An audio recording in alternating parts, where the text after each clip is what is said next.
ورحمة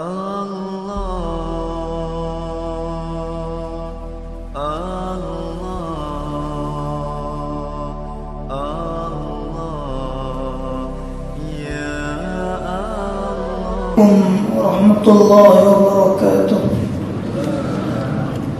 الفاتحة. الحمد لله رب العالمين. إياك نعبد وإياك نستعين.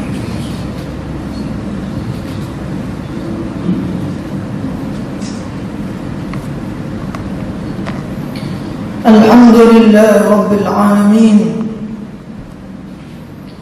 والصلاة والسلام على أشرف المرسلين سيدنا ونبينا وحبيبنا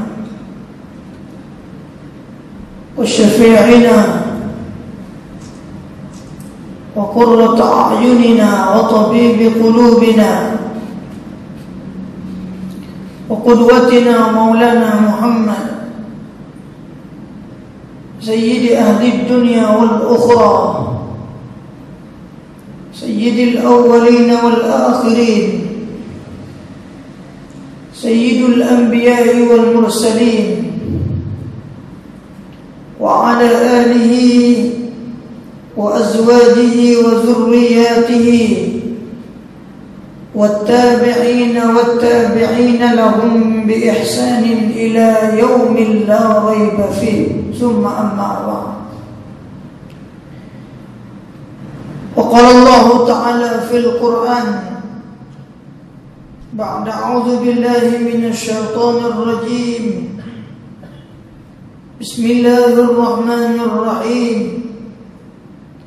الذي خلق الموت والحياة ليبلوكم أيكم أحسن عملا وهو العزيز الغفور. Suratul Mulk ayat yang kedua, yang bermaksud dialah Allah yang menciptakan kalangan kamu, ada yang mati dan ada yang hidup.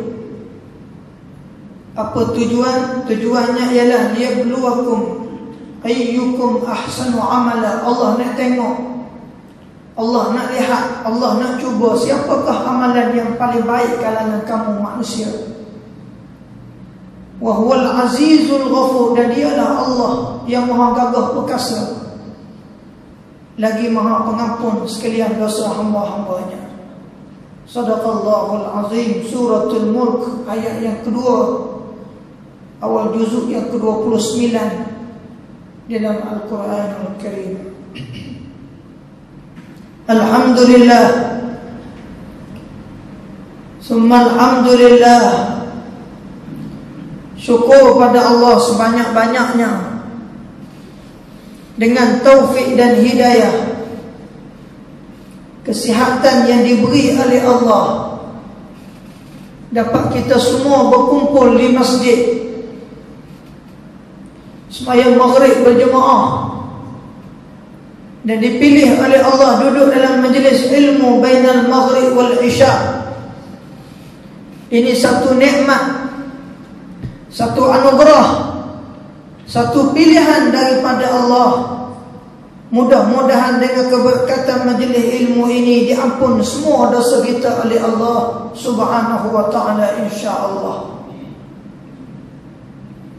Tuan-tuan semua, ayat yang saya baca tadi dalam suratul Mulk, yang mana sabda Nabi sallallahu alaihi wasallam, suratul Mulk wa hiya al-mani'atu min 'adzabil qabri. Ini dalam hadis yang sahih. Nabi sebut surah Al-Mulk ataupun surah Tabarakalladzi ialah satu surah yang siapa dia baca semasa hidupnya boleh melepaskan seorang itu daripada azab kubur bila dia mati. Satu surah yang mengandungi 30 ayat. Sebab itulah dalam hidup kita diminta oleh Allah dan disuruh oleh Nabi kita Muhammad sallallahu alaihi wasallam sentiasa membaca Al-Quran di setiap hari. Di antara surah yang dipilih oleh Nabi kita ialah Suratul Mulk. Siapa dia yang masih hidup ni, dia rajin baca surah ni, dia belajar surah ni, dia faham surah ni, dia amal isi kandungan surah ni, maka Nabi kata hiyal mani'atu min azabil qabri. Satu surah yang boleh melepaskan seorang tu, orang yang baca, orang yang belajar, orang yang hafal tu, daripada azab kubur bila dia mati bertemu dengan Allah. Ini satu nikmat anugerah daripada Allah.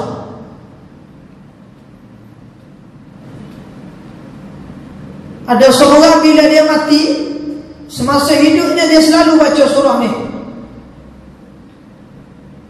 Lalu dua orang malaikat, Munkar dan Nakir, pergi untuk soal dia, man rabbuka wa man nabiyyuka. Lalu surah ni kata, wahai malaikat, kamu tak payah tanyalah orang ni, balik. Surah ni tolong halau malaikat Munkar Nakir. Kenapa?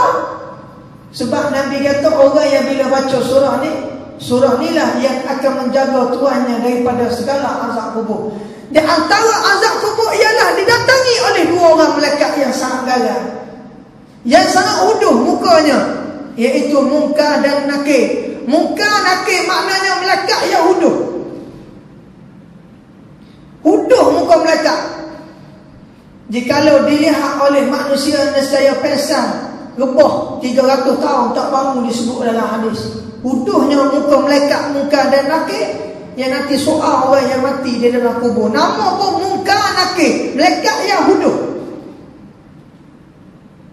Dan di tangannya ada satu tukul besi.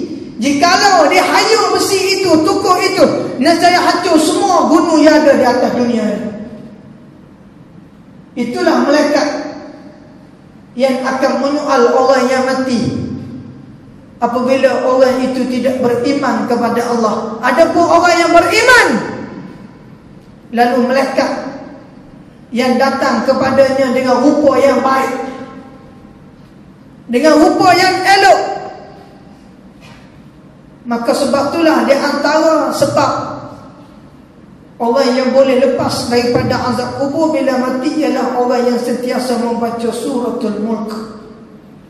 Al-Mulk makna kerajaan. Dalam semayang kita sebut Maliki Yaumiddin.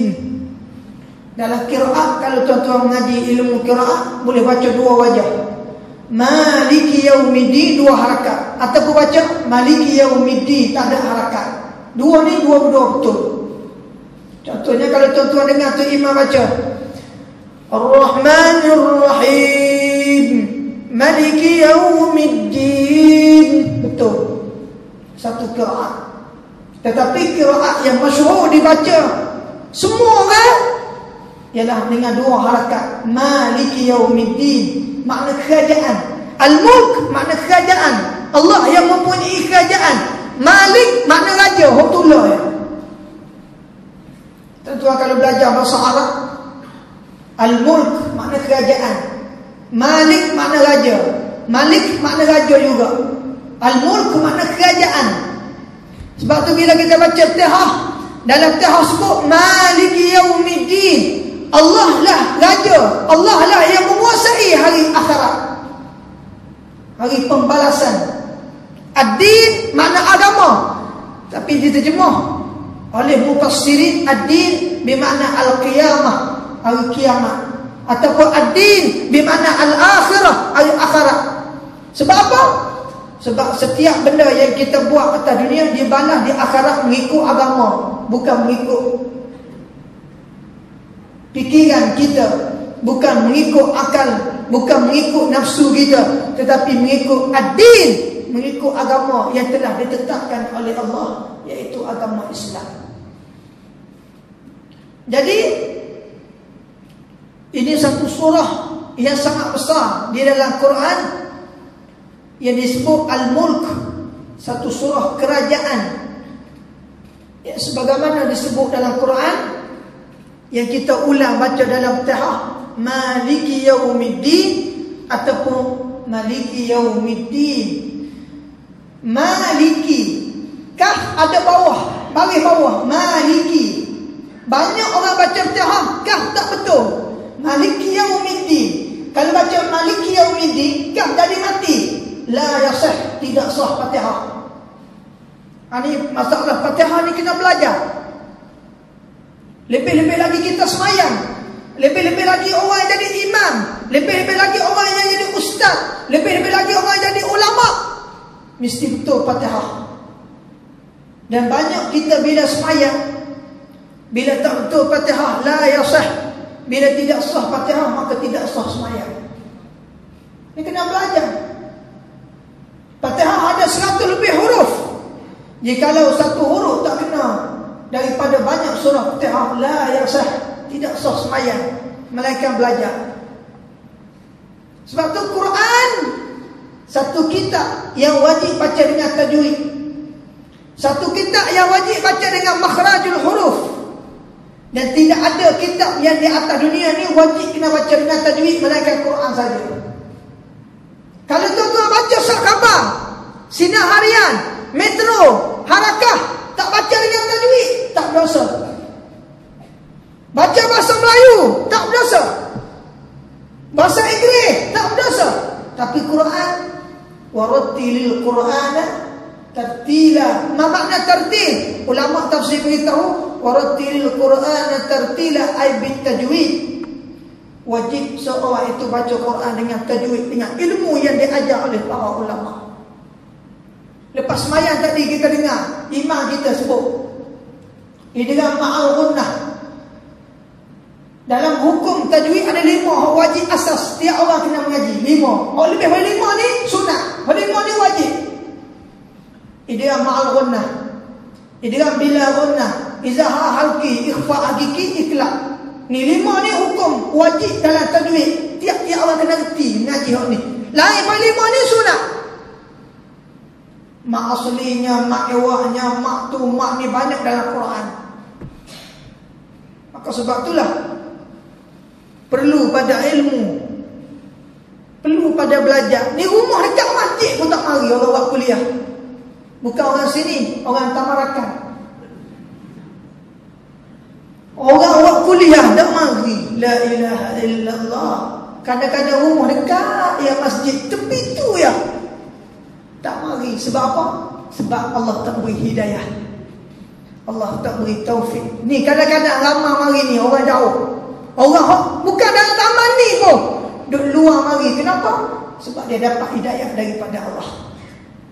Kalau teriman sekalipun rumah duduk dalam masjid pun, kalau teriman Allah tak beri hidayah, dia sendiri pun tak boleh turun mari sembahyang Jumaat. Dan banyak berlaku hari ni pondok-pondok yang tidak berjaya. Kenapa? Kerana guru sendiri yang tidak jaga Jumaat. Banyak sekolah-sekolah yang tidak berjaya kerana ustaz sendiri yang tidak solat Jumaat. Ini yang berlaku di akhir zaman. Zaman yang manusia tak suka solat Jumaat. Semayang seorang tu pun muncul semayang. Kalau tak semayang, jadi kita ni tuan-tuan, kalau rumah dekat masjid pun kita tak boleh mari semayang. Kalau duduk jauh, berat lagi. Tapi kalau orang yang duduk jauh, Allah beri hidayah, boleh mari. Berlaku di zaman Nabi, ada seorang kaum yang rumah dia jauh dengan rumah Nabi. Bila masuk waktu semayang, lewat semua mari semayang. Kadang-kadang dia mari, Nabi duduk tahiyat akhir. Kadang-kadang dia mari, Nabi duduk tahiyat awal. Kadang-kadang dia mari, Nabi siap wisalam, dia semayang Jumaat lain. Kadang-kadang dia mari, Nabi duduk rakaat 3 dan sebagainya. Akhir dia mesyuarat. Pok-pok dia kata, kita ni tak boleh dah, kena pindah duduk dekat. Kalau duduk jauh, duduk lagu ni semua, lewat semua semayang. Maka semua kaum dia pindah duduk dekat masjid Nabi. Bila dah dekat masjid Nabi, Sembahyang Zuhur berjemaah sempat dengan Nabi, Asar berjemaah, semua 5 waktu dia belaka, sempat belaka daripada awal sampai akhir. Lalu Nabi tanya, dulu aku tengok puakmu ni lewat semua sembahyang, kenapa terik ni dia semua? Nabi tanya. Lalu dia jawab, ya Rasulullah, dulu kami duduk jauh, lewatlah kami mari sembahyang. Sekarang ni kami duduk dekat rumahmu, kami pun sempat sembahyang. Lalu Nabi kata, muduk jauh tu, setiap langkah kamu lebih banyak lagi pahala berbanding daripada muduk dekat rumah aku. Bila dia dengar Nabi ayat gitu, pindah semula, pindah jauh semula. Ini cerita disebut dalam kitab-kitab tafsir, tidak disebut dalam Metro, tidak disebut dalam TV3. Ini cerita disebut dalam kitab-kitab tafsir, tuan-tuan. Akhirnya bila Nabi ayat gitu, semakin jauh, semakin banyak pahala, dia pun ayat semula, pindah semula, duduk jauh semula, balik semula, duduk jauh. Tapi dia ubah perangai, bila duduk jauh, dia datang awal, belum masuk waktu. Akhirnya sempat sembahyang 5 waktu berjemaah dengan baginda Nabi sallallahu alaihi wasallam. Nak wayak kata ni, hok mari ni, hok duduk dekat ni dengan hok duduk jauh, banyak pahala jauh. Orang hok duduk Taman Rakan ni berbanding dengan orang hok duduk Sentul, hok duduk Gombak mana mari. Semakin jauh orang tu dengan rumah Allah, dia mari cari ilmu, semakin banyak pahala yang dia dapat. Dalilnya hadis Nabi kata, satu langkah dia ampun 10 dosa, satu langkah dia beri 10 pahala, satu langkah dia angkat 10 darjat dalam surga Allah. Dunia hari ni orang tak berjalan, orang naik kereta, tak usah pelik, Allah Ta'ala pandai kira. Naik motor, Allah pandai kira. Kesimpulannya kata ulama, orang yang semakin jauh rumah dia dengan masjid, semakin banyak pahala. Itu maknanya. Nah, ni duduk dekat pun malah mari dia. Kalau duduk jauh, akan tidur dulu. Nah, rumah tepi tak mari, orang buat kuliah. Allahu Akbar. Nampak? Nah, rumah tepi ni, satu taman ni, kalau mari belakang, tu imam tak muat masjid ni, kena buat masjid lain. Tapi berapa banyak kosong? Sebab tidak diberi hidayah oleh Allah. Ni majlis ilmu, ni majlis Allah, bukan majlis orang lain. Tapi kalau tengok bola stadium, nak main pukul 8.45 malam, Zuhur tu tak boleh masuk dah, penuh dah. Nak tengok bola ya. Tapi majlis ilmu, orang mula lepas maghrib, lepas isyak pun mari. Hak setengah tu mari semaya isyak saja. Boleh kira dah. Hak berat lagi dalam seminggu, satu hari pun tak ada masa untuk datang rumah Allah. Kita hidup ni tuan-tuan 24 jam sehari semalam. Allah suruh semayang 5 kali ya, wajib. Lain pada 5 ni Allah tak suruh. Lain pada 5 ni tak wajib. 5 ni yang wajib setiap hari. Zuhur, Asar, Maghrib, Isyak dan Subuh, 17 rakaat. Cuba kita fikir tuan-tuan, kalau orang kerja jauh duduk Kuala, belum subuh dia pergi dah kerja, subuh tak pergi dah semayang. Zuhur duduk di pejabat, kadang-kadang tak pergi masjid, makan saja. Waktu rehat pukul 1, pukul 2 tu makan, sejam makan. Kadang-kadang semayang tak lagi, tak ada dah 2. Asar pula baru balik, dia atas kereta jam, tak pergi masjid lah. 3 waktu. Maghrib kadang-kadang tak sampai di rumah lagi, jam atas jalan raya. 4 waktu tak ada masjid. Sampai rumah dekat Isyak, letih lagi tak mari masjid. Isyak pun tak semayang rumah Allah. Maka hidupnya setiap hari 5 waktu tak datang rumah Allah, sehingga dia mati 60 tahun. 60 tahun lagu itulah hidup di atas dunia.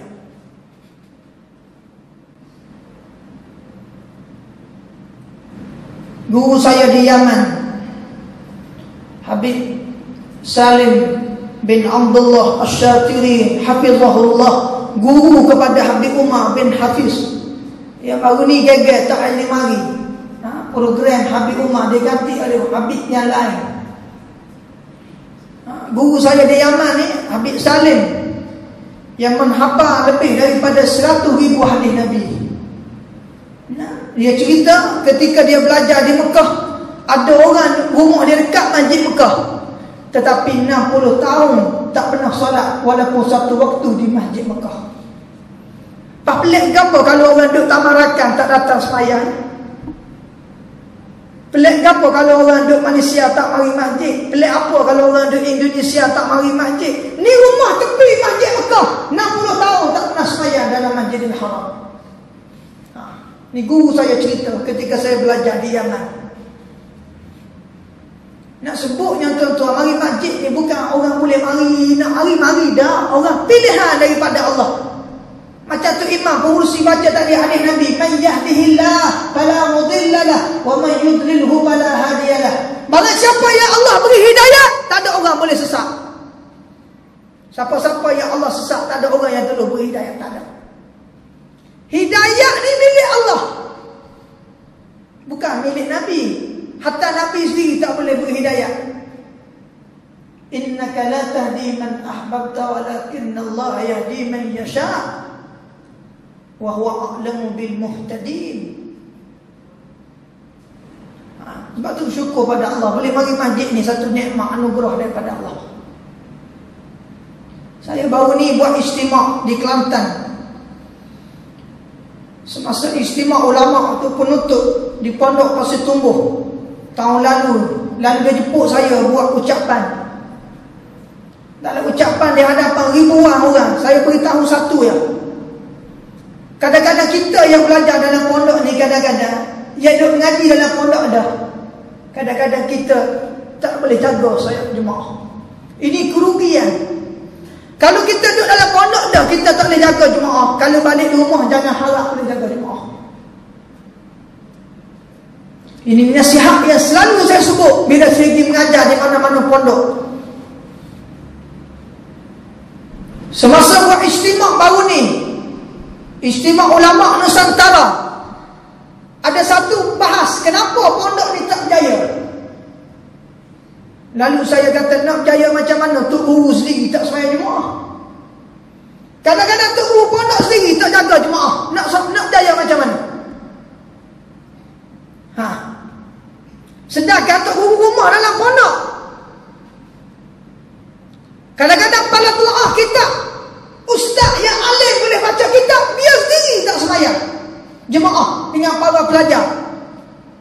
Bagaimana kita nak beri kejayaan pada anak murid kita?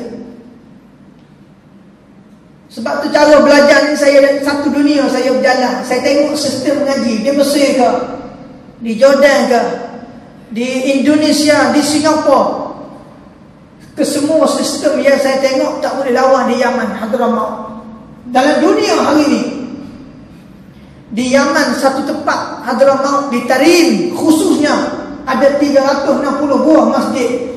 360 buah masjid semua hidup dengan jemaah 5 waktu. Azannya semua kedai tutup. Tak pernah berlaku dalam dunia. Semua pergi sembahyang di Yaman, di Tarim. Tapi hari ini huru-hara sedikit. Tapi alhamdulillah bunyinya sekarang dah kurang dah mula boleh masuk semula. Alhamdulillah. Saya belajar di Yaman 6 tahun tuan-tuan, duduk di Tarim. Maka pengalaman yang banyak kita boleh cerita. Dan kita bukan hanya belajar di Yaman 6 tahun, bahkan kita berjalan satu dunia kita boleh tengok. Di Mesir saya pergi 5 kali dah. Di Jordan saya pergi, di Indonesia, di Singapura, di Dubai, di merata saya pergi dalam dunia ni. Kita tengok sistem belajar. Maka pelajaran yang sangat hebat, ilmu dan amal tidak boleh tanding di negara Yaman, khususnya di Tarim, yang dipanggil negeri Darul Ulama, negeri yang tempat berhimpunnya ulama, negeri tempat berhimpunnya ulama yang beramal dengan ilmu. Pada hari dunia hari ini, dulu di Makkah, tapi oleh kerana Makkah semakin hari semakin tak ada ulama, maka hari ini tak ada. Maka kehidupan di Yaman berbeza daripada tempat-tempat yang lain yang saya tengok. Maka itulah keberkatan yang diberi oleh Allah, sehingga ulama Tarim beritahu, barang siapa yang datang ke Yaman, khususnya ke Tarim, dengan niyatis sidq wal ikhlas, dengan niat yang betul dan ikhlas, maka dia balik, dia akan dapat rahsia daripada Allah Subhanahu wa taala. Contohnya Habib Munzir Al-Musawa, ulama di Indonesia yang belajar di Yaman hanya 4 tahun saja, tapi bila balik ke Indonesia buat majlis Rasulullah, sehingga di Indonesia mencapai 2 juta anak muridnya. Kenapa? Sebab biniyatis sidq wal ikhlas kepada Allah. Itulah kota Tarim, kota yang diberkati, sehingga didoa oleh baginda Nabi sallallahu alaihi wasallam, Allahumma barik lana fi syamina wa yamanina, disebut dalam doa hadis yang sahih. Jadi inilah kita nak jadikan tempat kita ni tuan-tuan seperti ini, barulah berkat. Kedai tutup waktu azan, semayang belaka, pergi masjid dulu, sebab beramal dengan ayat yang disebut oleh Allah di dalam Quran. Fa idza qudiyatis salatu fantashiru fil ard wabtaghu min fadlillah. Apabila kamu selesai daripada mengerjakan sembahyang, bertebaranlah kamu atas muka bumi Allah mencari rezeki. Kerja tak salah, tapi jaga sembahyang. Hari ni kita kerja tapi sembahyang tak, ini masalah. Sebab tu Allah tak beri berkat. Sahabat Nabi semua mereka, tapi mereka jaga sembahyang jemaah. Sebab tu mereka berniaga, Allah Ta'ala beri rezeki yang berkat. Kita hari ni kadang-kadang kerja boleh 20,000 sebulan gaji contohnya, tapi kadang-kadang duit hari ni dapat 20,000, esok habis dah. Sebab itulah di antara sebab harta yang tak berkat ialah orang yang harta dia banyak tapi cepat habis. Tak tahu gimana harta, tak dapat berkat daripada Allah. Sebab salah satunya ialah tidak menjaga salat ataupun lupa salat kepada Allah. Maka sebab itulah Nabi ketika akhirnya berusaha pada umat dia, ummati salah, ummati salah, umatku jagalah sembahyang. Sebab tu kita tengok budak-budak yang berjaya, periksa dia berjaya tuan-tuan. Setiap tahun negara kita Malaysia ni, bila terbit keputusan periksa, hang ni 18A, hang ni 10A. Kebanyakan budak yang cerdik tu, ibu bapa dia kata sebab menjaga sembahyang. Tak ada orang yang dulu periksa 18A, ibu bapa dia kata, oh anak saya tidur 24 jam tak belajar. Tak ada lagu tu. Semua berjaya sebab jaga sembahyang, baca Quran. Ni kadang-kadang kita tuan-tuan, dah anak kita masyhur kalau dapat A, 10A, SPM, STP dan sebagainya. Tapi kadang-kadang anak kita tu juga umur 18-20 tahun, kadang-kadang rukuk imam pun tak tahu, rukuk Islam tak tahu, rukun sembahyang 13 tak tahu. Ni kita ibu bapa sembahyang 50-60 tahun dah pun kadang-kadang rukun sembahyang tak tahu, rukun ambil sembahyang tak tahu. Sedangkan nak balik bertemu dengan Allah esok lusa dah, bagaimana kita nak menghadap Allah? Sebab tu kena mari majlis ilmu.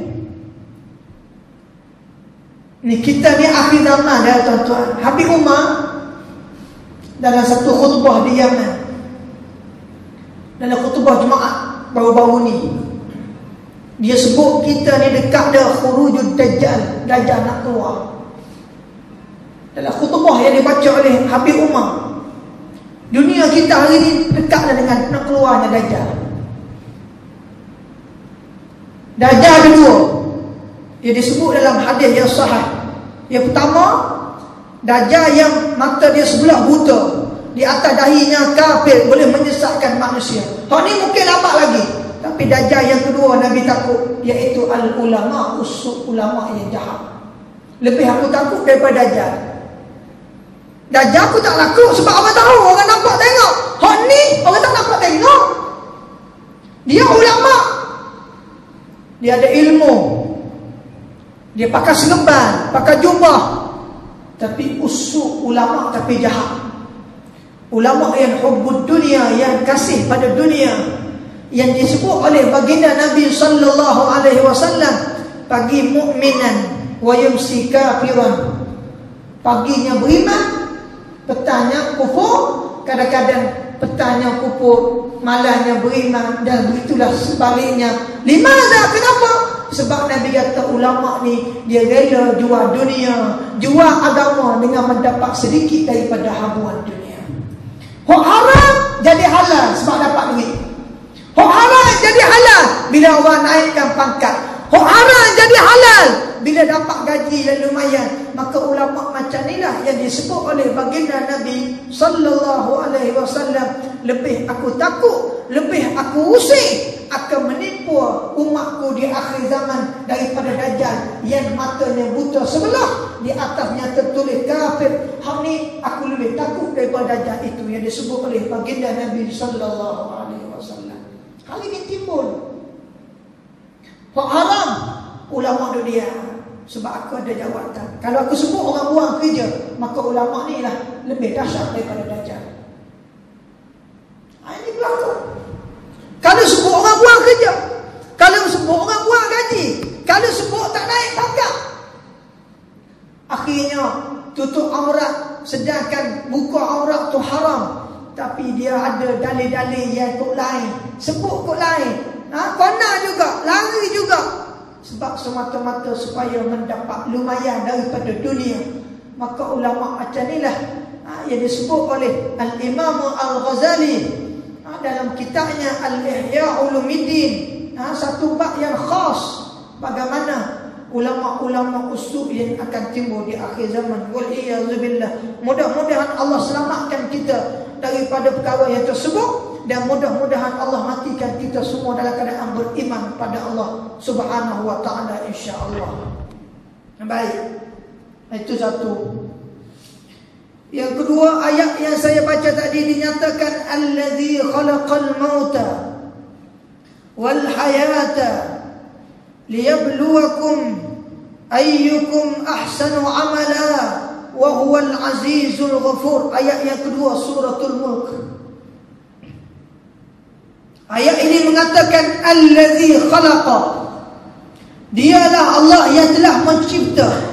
Khalaqa ni kalau kita belajar ilmu nahwu dia panggil fi'lul madhi, benda yang telah berlaku. Khalaqa, khalaqa yakhluqu, makhluk. Khalaqa fi'l madhi. Fi'l madhi ni dalam ilmu nahwu 3 huruf. Khalaqa, jalasa, daraba. Setiap 3 huruf fi'lul madhi. Fi'l mudhari' mesti 4 huruf. Dan ada alamat depannya, anaitu, alif nun ya ta. Maka ada salah satu daripada alamat tersebut mudhari'. Khalaqa yakhluqu, fa'ala yaf'ulu. Ada yang kalau belajar ilmu nahwu sharah, supaya kita mengaji Inggeris, dia ada present tense, ada past tense. Tuan mengaji orang putih sekolah, present tense, past tense. Past tense mana benda yang berlaku dah. Madhi, present tense benda yang sedang berlaku. Itu dia. Contohnya dalam Arab dia tambah mudhari', bukan sedang saja. Al-hal wa istiqbal. Benda sekarang berlaku dan akan berlaku. Dalam orang putih tak ada. Ada sedang atau lepas. Cuma lagi orang putih dia ada past participle, dia ada juga. Dia ada present tense, dia ada past tense, ada past participle, ada subjek, predikat dan sebagainya. Aku ngaji juga orang putih. Kan ngaji pondok saja. Supaya tuan-tuan mengaji sains. Saya mengaji juga. Dia ada pemboleh ubah dimalarkan, pemboleh ubah gerak balas, pemboleh ubah dimanipulasikan. Aku mengaji belakang. Ada inference, sebab ada hipotesis, semakin dalam sains mengaji, dalam ilmu fizik, dalam ilmu macam-macam kita belajar di sekolah. Diterapkan supaya apa? Supaya kita faham. Nak rayaknya Quran satu ilmu yang cukup. Semua ilmu yang ada atas dunia mengambil daripada Quran. Matematik pun daripada Quran, sains daripada Quran. daripada Quran. Tauhid daripada Quran. Semua ilmu dalam dunia, semua dalam Quran. Dan begitu juga orang yang belajar kedoktoran, ilmu doktor sekarang.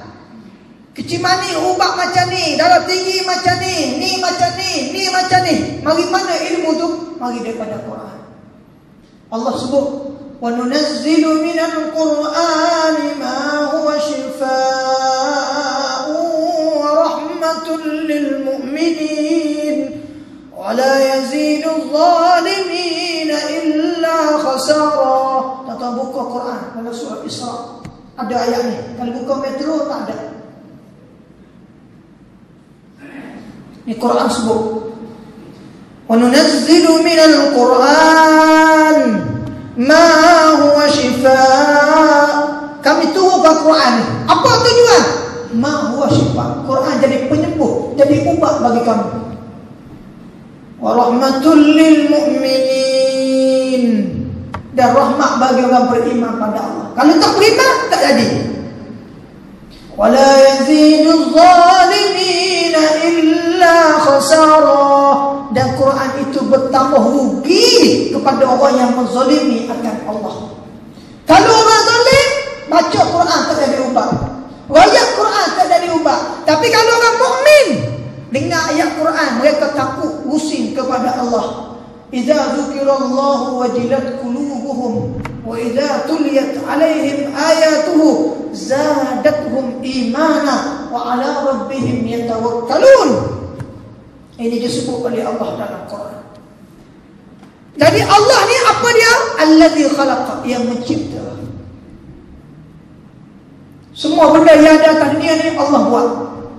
Langit Allah buat, bumi Allah buat, udara Allah buat, manusia Allah buat, hayawan Allah buat, binatang Allah buat, minyak Allah buat, besi Allah buat,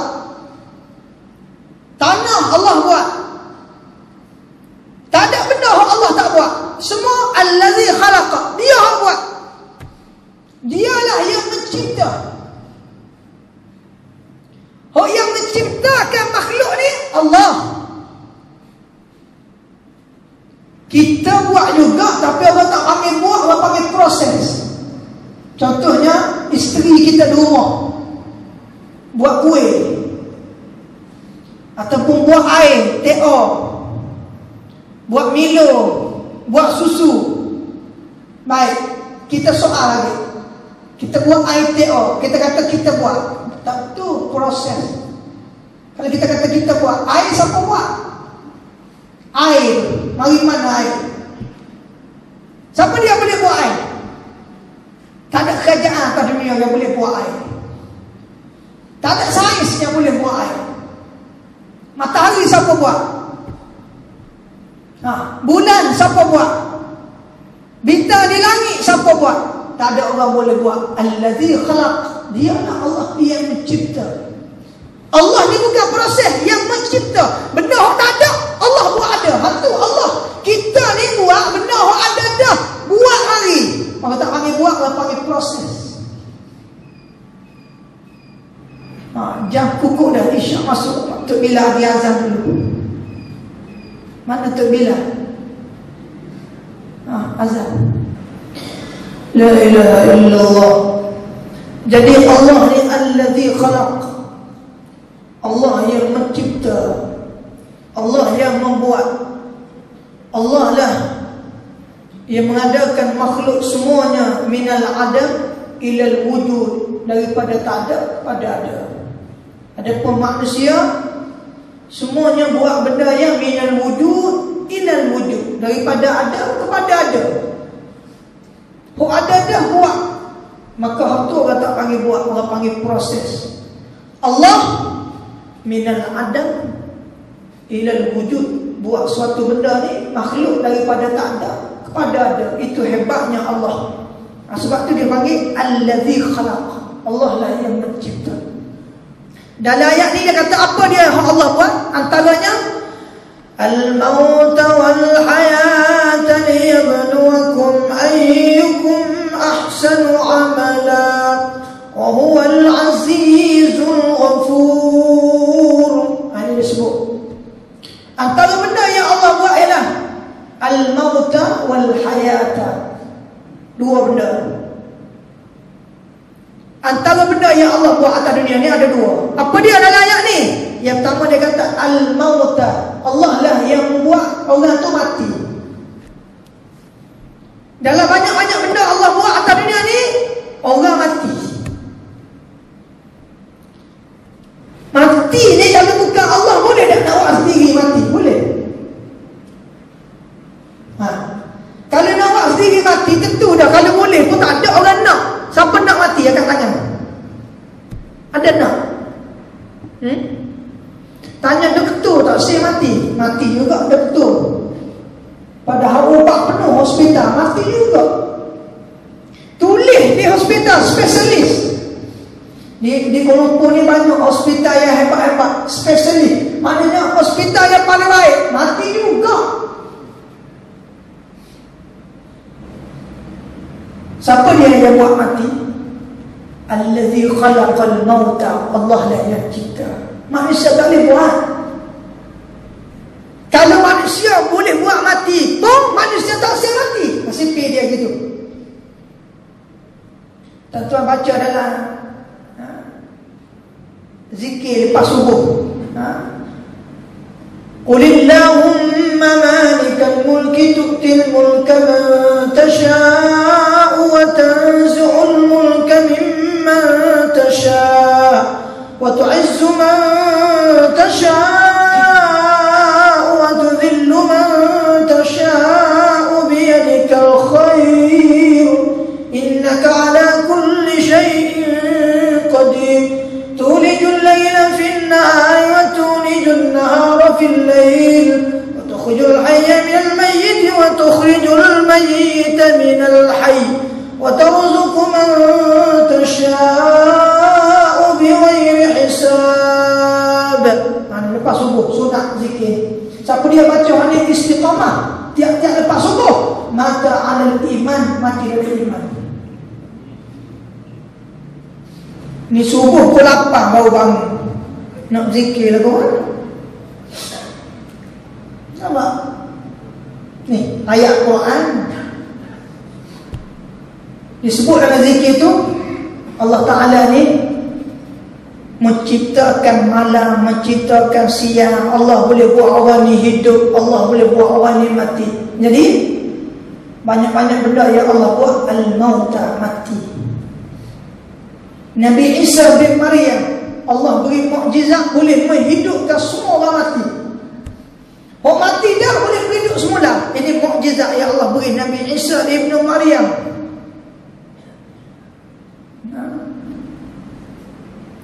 Dan banyak-banyak Allah buatnya wal hayata.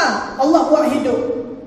Allah dia buat mati, Allah tu juga yang buat hidup. Makhluk mesti dua. Mesti hidup, mesti mati. Hidup pun makhluk, dan wajib setiap hidup akan mati melainkan Allah. Allah saja. Allah satu ya, yang kekal, yang tidak berjumpa dengan mati selama-lamanya. Sebagaimana disebut dalam Quran, kullu man 'alaiha fan wa yabqa wajhu rabbika dzul jalali wal ikram fabi ayyi ala'i rabbikuma tukadziban. Muka surat 532, pipi sebelah kiri, baris yang 56 daripada atas. Tuan-tuan buka Quran tengok. Surah Ar-Rahman, Allah Ta'ala sebut. Dan ayat lain sebut, kullu syai'in halikun illa wajhah. Tiap-tiap makhluk ni hancur belaka melainkan zat Allah. Gitu. Kita ada ni mesti mati, dan sekarang ni hidup dan jumpa dengan mati. Siapa yang buat hidup mati? Bukan kita buat, bukan mak bapak buat, bukan doktor buat, bukan makhluk buat. Yang buatnya ialah allazi khalaqa, yang menciptanya ialah Allah. Allazi khalaqal mauta wal hayata. Dialah Allah yang menciptakan kalangan makhluk ni, ada yang mati dan ada yang hidup. Ulama tafsir kenapa Allah Ta'ala sebut mati dulu, tak sebut hidup dulu. Sepatutnya Tuhan kata Alladzi khalaqal hayata wal mauta liyabluwakum ayyukum ahsanu amala. Kenapa Allah tak sebut gitu? Kenapa Allah sebut mati dulu baru sebut hidup? Ayat ni kata Alladzi khalaqal mauta wal hayata. Mati dulu, betul tak? Kenapa Allah tak sebut Alladzi khalaqal hayata wal mauta liyabluwakum ayyukum ahsanu amala? Kenapa Allah tak sebut begitu? Ulama mufassirin mengatakan sebab makhluk ni minal adam ilal wujud. Tak ada dulu baru mari ada. Mati dulu baru mari hidup. Mana ada makhluk hidup lalu tanpa mati? Tak ada. Allah lah betul. Allah saya huwal awwalu wal akhiru wal zahiru wal batinu wa huwa ala kulli syai'in qadir. Lain pada Allah makhluk mesti minal adam, daripada tak ada, daripada mati dulu. Maka sebab itulah ulama mufassirin mengatakan Allah menyatakan alladzi khalaqal mauta wal hayata. Allah tak sebut alladzi khalaqal hayata wal mauta. La. Itu sebab. Dan apa tujuan Allah buat kita hidup mati ni? Ada tujuan, bukan hidup saja-saja. Ni, hidup sekarang ni apa tujuan? Dan kita sikit lagi akan mati, menghadap Allah. Apa tujuan? Tujuan hidup mati ni tak ada manusia boleh wayak. Allah tak boleh wayak. Kalau tanya agama lain, agama Buddha, tak tahu. Tanya agama Kristian, tak tahu. Tanya agama Majusi, tak tahu. Tanya orang putih, tak tahu. Apa tujuan Allah buat hidup mati? Allah yang beritahu dalam Quran, liyabluwakum ayyukum ahsanu amala. Tujuan Allah buat hidup mati ialah untuk mencoba manusia, untuk uji manusia, untuk tengok manusia. Tengok apa dia? Ahsanu amala. Siapakah yang paling baik amalan di sisi Allah? Belum pada nak balik jumpa dengan Allah ni, siapa dia amalan yang paling baik?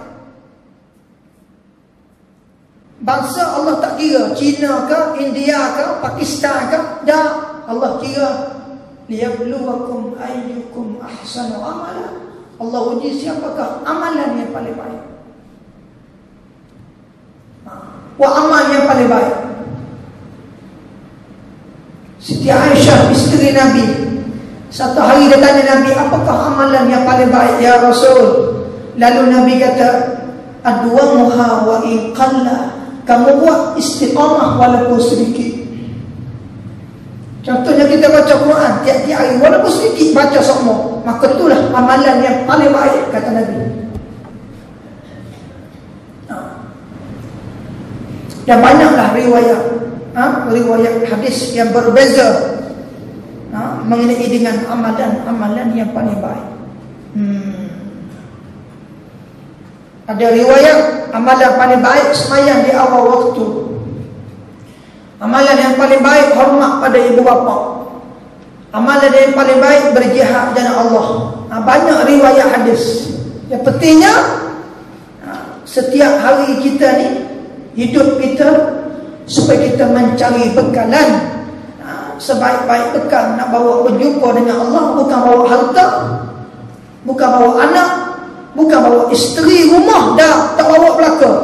Kalau kita bawa ialah sifat hati kita penuh takwa kepada Allah. Itulah orang yang akan selamat di akhirat. Sebagaimana Allah sebut dalam Quran, yauma la yanfa'u malun wa la banun illa man atallaha biqalbin salim. Orang yang mari akhirat nanti bawa harta banyak, bawa anak isteri, bawa pangkat, Tuhan kata la yanfa', semua tak ada manfaat. Illa man atallah, malaikat orang yang menghadap Allah akhirat, biqalbin salim, hati yang selamat, hati yang tenang. Hati yang masa hidup dulu Ala bi dzikrillah tatma'innul qulub. Hati yang sentiasa berzikir ingat kepada Allah. Itulah orang jaya di akhirat. Sebelum jaya akhirat, jaya dunia dulu. Nabi kata tanda orang yang jaya dunia ni, segala hajat dia, benda dia Allah permudahkan masa hidup. Maka tu juga tanda orang tu akan selamat di akhirat. Tapi kalau masa hidup ni susah dah, akhirat susah lagi. Sebab tu orang mukmin atas dunia Allah mudah. Perjalanan hidup mudah. Akhirnya mati dalam keadaan beriman, memasuki surga Allah bighairi hisab, tanpa hisab di akhirat. Mudah-mudahan kita semua yang hadir malam ni dimasukkan oleh Allah dalam surga bighairi hisab, insya-Allah. Amin. Sebut semua amin. Masuk surga tanpa hisab. Maknanya mati itu terus masuk surga. Ni belum mati lagi susah dah. Allah. Duduk atas dunia susah dah. Apatah lagi duduk dalam kubur, tak ada adik-beradik, tak ada mak ayah, duduk seorang diri. Nah, atas dunia ni susah. Hello, mu duduk mana? Aku ni tak ada duit, boleh pinjam ke? Aku nak hutang. Boleh minta tolong orang. Mu duduk mana? Dalam kubur nak hello macam mana? Atas dunia sekarang boleh guna WhatsApp. Duduk mana? Boleh guna Facebook, boleh guna internet. Dalam kubur nak internet macam mana?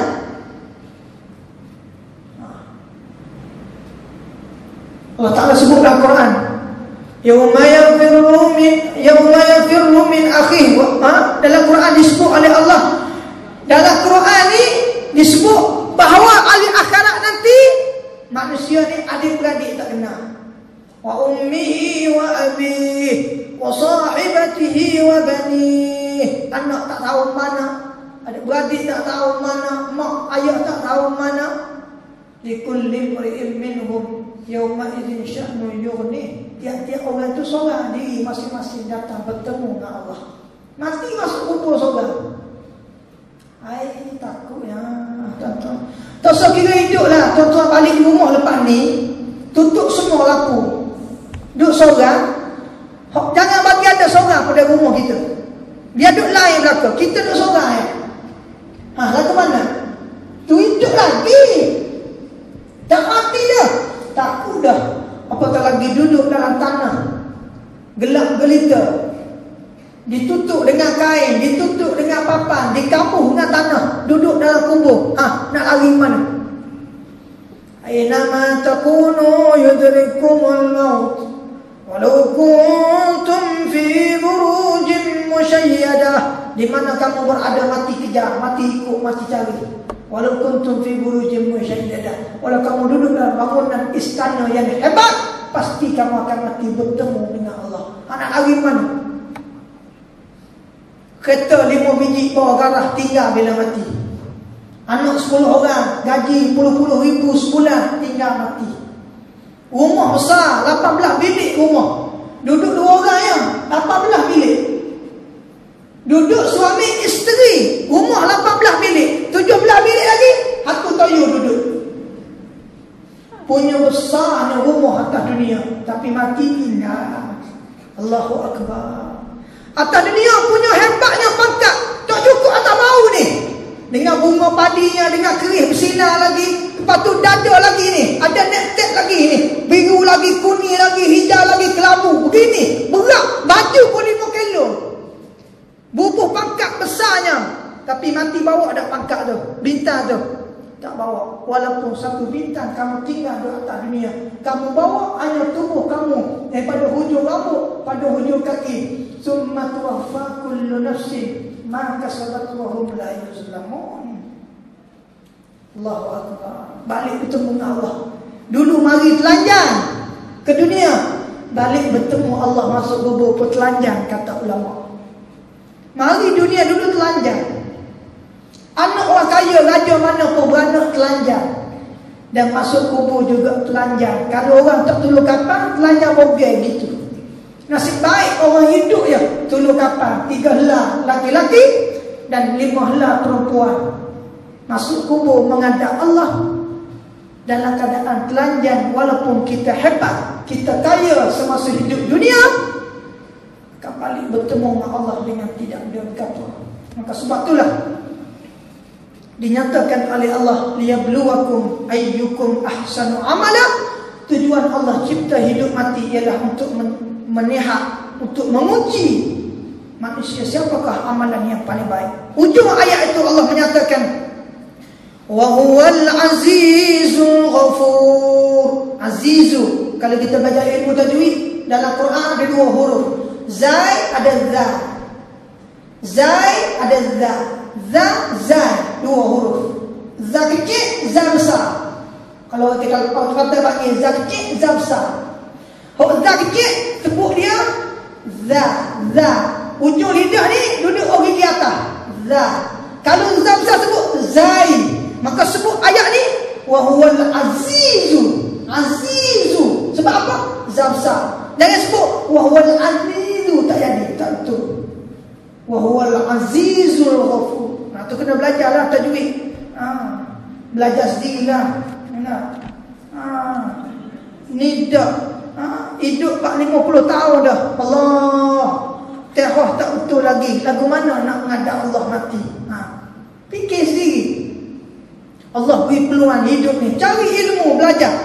Allahu akbar. Belajar Fatihah, belajar tajwid.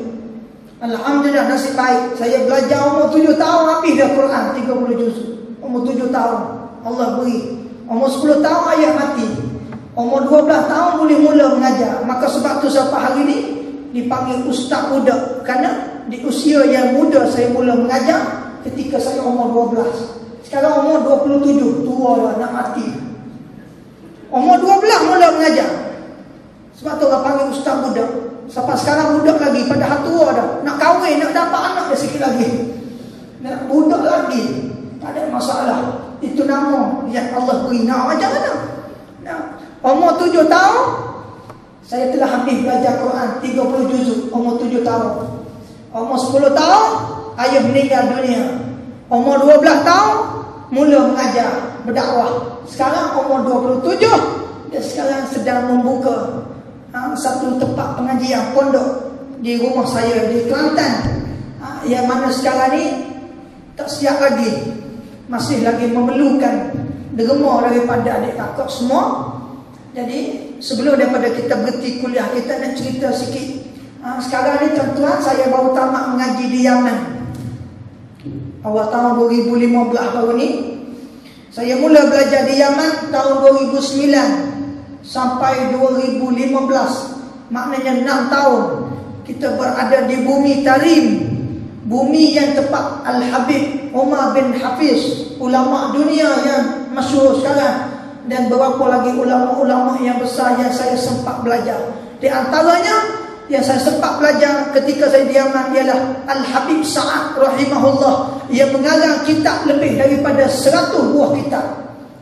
Ketika dia hidup saya sempat belajar, sempat di zamannya, dan dia merupakan guru Quran kepada Al-Habib Umar bin Hafiz hafizahullah. Dan banyak lagi ulama-ulama di Yaman yang saya sempat belajar, yang masih hidup lagi sekarang. Habib Salim Syatiri yang menghafal hadis Nabi lebih daripada 100,000 hadis. Dia ingat